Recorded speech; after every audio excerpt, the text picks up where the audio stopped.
having just learned of the death of New York actor, singer, lyricist, and theatre producer Edward Harrigan.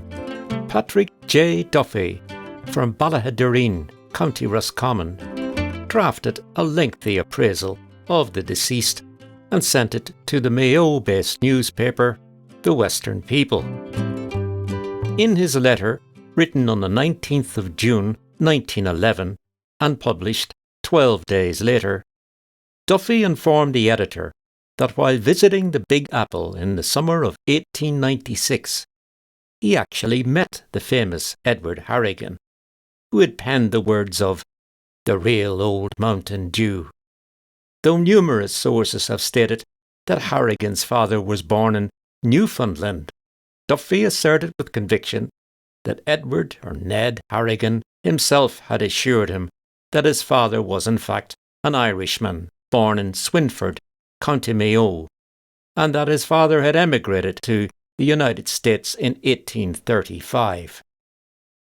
What we know for certain, though, is that Edward Harrigan was born on the 26th of October 1844 at number 34 Scammell Street in the Corlears Hook district of New York. A force to be reckoned with, he started his illustrious career as a member of various minstrel groups, which travelled throughout America. While on tour in Chicago in 1871, he met the equally gifted Tony Hart, birth name Anthony J. Cannon.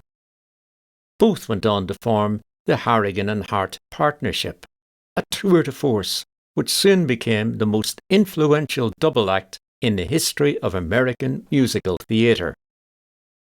Soon after, Harrigan teamed up with English composer and violinist Dave Braham, who had moved from London to New York at the age of 18.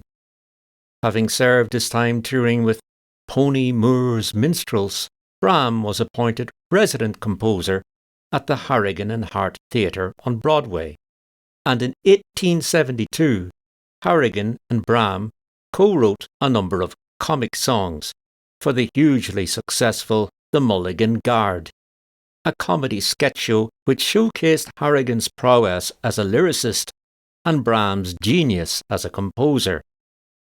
Two of the central characters in Mulligan's Guard were Tony Hart and Miss Annie Yeamans, Annie being a veteran performer and a lifelong friend of Ned Harrigan.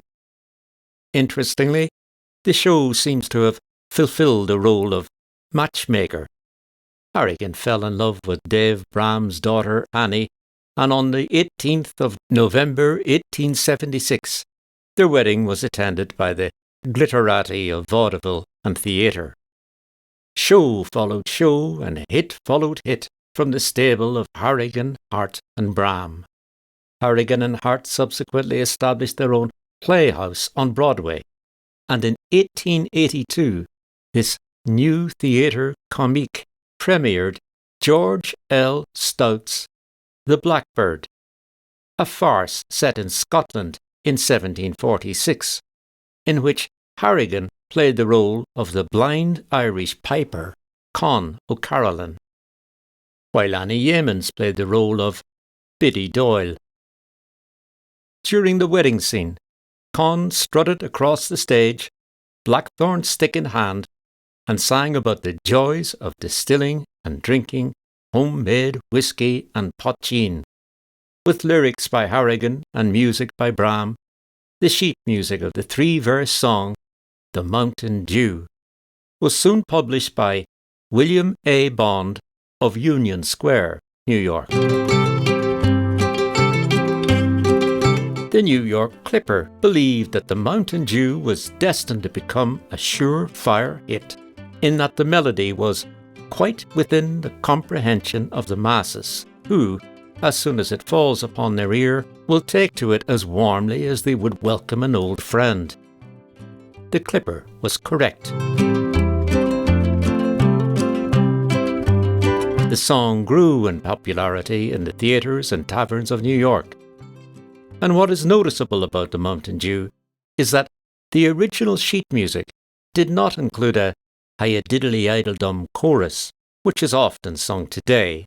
Instead, the singer was asked to repeat the last 2 lines of each verse, which would suffice as a chorus. Though he continued to work as a lyricist and write new ideas for new shows, Harrigan appeared on stage for the last time on the 16th of March 1910. 1 year later, having heard that he had suffered a heart attack, his old friend Annie Yeamans called to see him. "Ah, Annie," he said, "how soon we are forgotten. New York may remember my songs, but it has forgotten Ned Harrigan."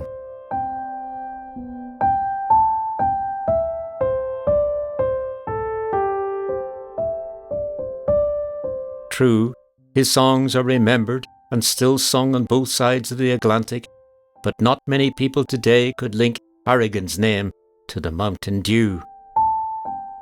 In 1927, it was recorded in New York for the Columbia label by John Griffin, billed as the Fifth Avenue Busman, a part-time flute player and singer who hailed from the townland of Clontawort in Loscall, County Roscommon.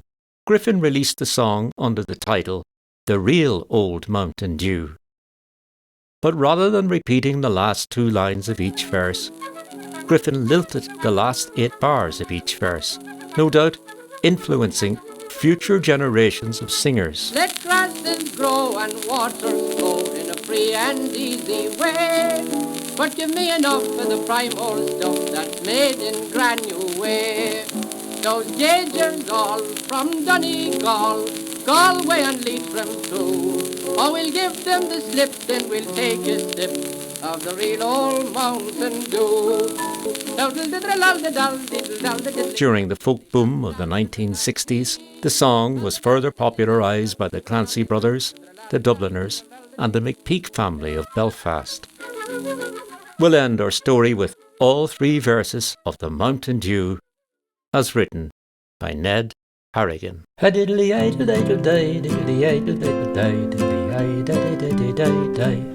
Let grasses grow and waters flow in a free and easy way.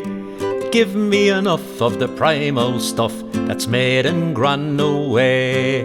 The gaugers all from Donegal, Galway and Wexford too. When home you roll, come take a bowl of the real old Mountain Dew.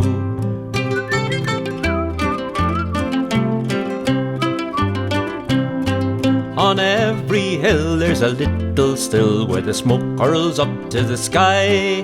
You could easy tell by the whiff of the smell there's whiskey boys close by. It fills the air with perfume rare and twixt both me and you. When home you roll, come take a bowl of the real old Mountain Dew.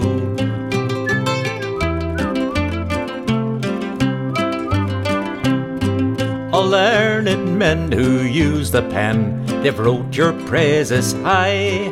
My sweet poteen from old Erin Green, distilled from wheat and rye.